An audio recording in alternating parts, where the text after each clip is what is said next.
The topic of today is the cycle of abuse and how to break free. The classic cycle of domestic abuse or toxic partner relationship is a pattern that typically unfolds in three distinct phases. This pattern may include physical violence or emotional and psychological abuse in the absence of physical violence. It's crucial to acknowledge the cycle at the earliest and not fall prey to it The first phase is tension building or manipulation phase. Gaslighting, talked about in my previous video, is a dangerous precursor to emotional, psychological, and physical abuse. Tension gradually escalates in the relationship.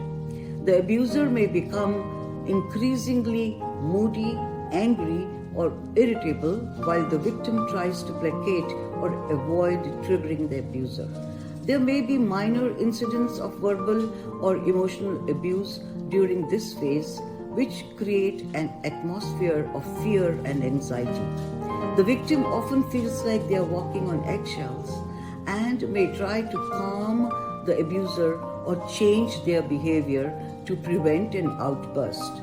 The abuser may increase demands, become more possessive, or show controlling tendencies. Acute battering or crisis phase. This is the point where the tension boils over and a major incident of abuse occurs. It may involve physical violence, sexual assault, severe verbal abuse, or psychological manipulation. The abuser exhibits extreme aggression or control and may lash out in a variety of ways. The victim may attempt to defend themselves, seek help, or retreat emotionally and physically, although they may also feel trapped or helpless. Third is the honeymoon phase. After the violent incident, the abuser often apologizes, promises to change, or shower the victim with affection, gifts, or acts of kindness. They may express remorse, say they love the victim, are regretful, and vow it will never happen again. The victim may want to believe the promises, hoping the abuse is over. This phase can create a false sense of security and convince the victim to stay in the relationship. However, this phase is often temporary, and the cycle usually starts once again, with the tension building phase resuming. The role of denial and rationalization. Many victims tend to minimize the abuse during the honeymoon phase. They may rationalize the abuser's behavior due to the emotional manipulation that takes place, believing that the relationship can improve or that the abuser's good qualities outweigh the violence. This denial prolongs the relationship and keeps the cycle intact, especially since the honeymoon phase reinforces the victim's emotional attachment to the abuser.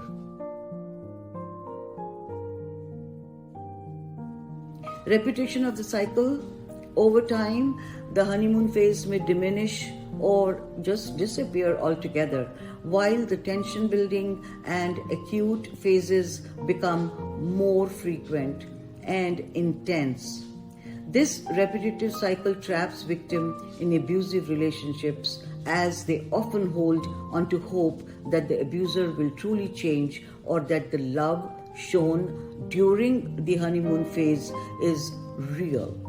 Understanding this cycle is crucial for breaking free from domestic abuse, as it highlights the manipulative patterns and false promises that keep victims in unsafe situations. Key insights on abuse. 1. Control through manipulation. Emotional abusers, much like physical abusers, seek to control their victims by distorting their reality.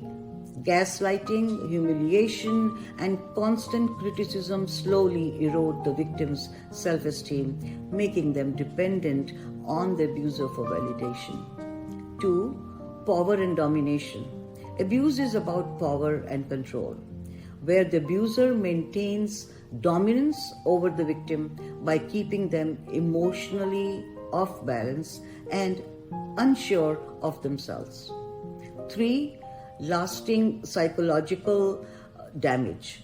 Emotional abuse leaves deep scars even if physical violence is absent.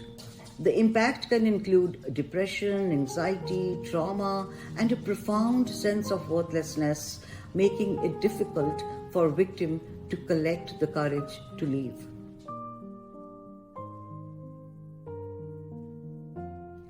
Well, breaking the cycle of abuse, it can be a difficult but empowering process. It involves emotional, psychological, and sometimes physical steps to reclaim control over one's life. Here's a guide on how to break the cycle of abuse.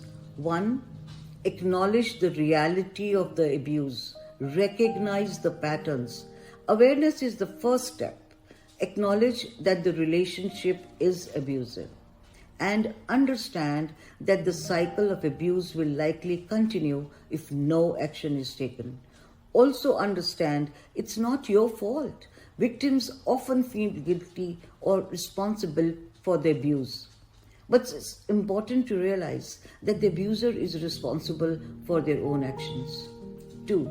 Seek support and reach out to trusted individuals. Speak to family members, friends, or a therapist or a coach who can offer emotional support and guidance. Don't isolate yourself. Don't remain silent. Don't hide behind the closed doors. You don't need to be ashamed or feel guilty, as it's not your fault. Contact domestic violence hotlines or support organizations. These organizations provide resources, advice, and a safe space for victims to plan their exit by helping with creating a safety plan.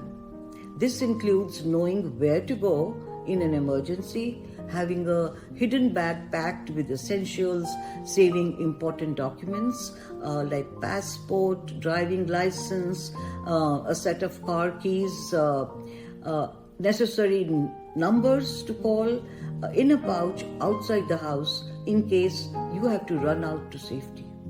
Also ensure if the children are involved, have a plan for them as well. Set boundaries and gain clarity. This may include limiting or cutting off contact with the abuser. If still living with the abuser, setting emotional or physical boundaries where possible. This can help protect yourself, although it's not easy. 4. Build emotional strength. Seek counseling or coaching. Professionals can help you rebuild your self-esteem, confidence, and sense of worth, all of which are often diminished by the abuse. Develop self-compassion. Be kind to yourself and understand that leaving an abusive relationship takes time. Healing doesn't happen overnight, but with patience and self-care, determination, it is possible.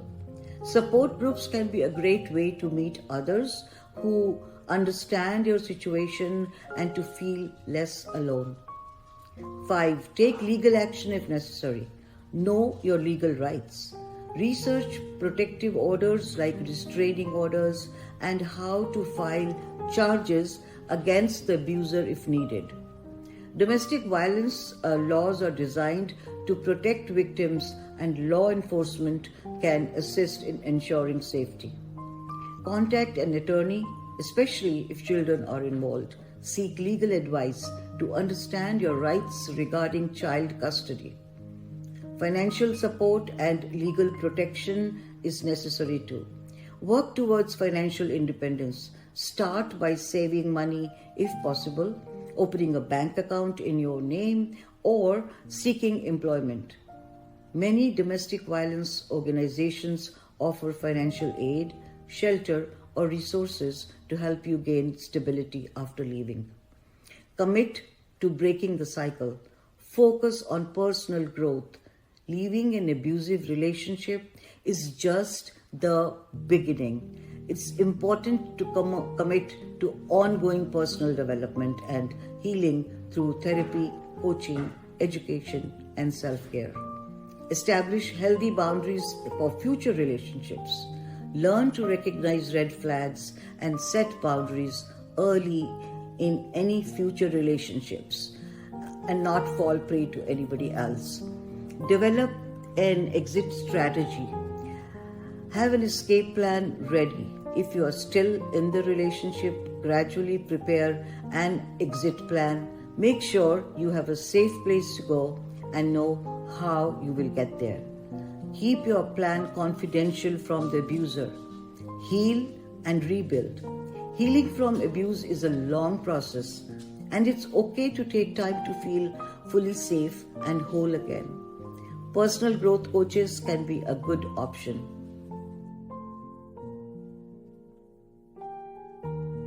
I shall wrap today's session with one takeaway and the same as your CTA. Don't remain silent. Give it a voice. It's not for you to feel ashamed or guilty. Share it with people around you before it becomes unsafe for you to leave. My next video will be on the role of society and professionals in breaking the cycle. A collective commitment to end abuse, as breaking the cycle of abuse requires a multi-layered approach that involves individuals, communities, and institutions working all together. Kindly subscribe and share. Leave your email in case you want to be sent a copy of the PDF of my video today. Bye for now.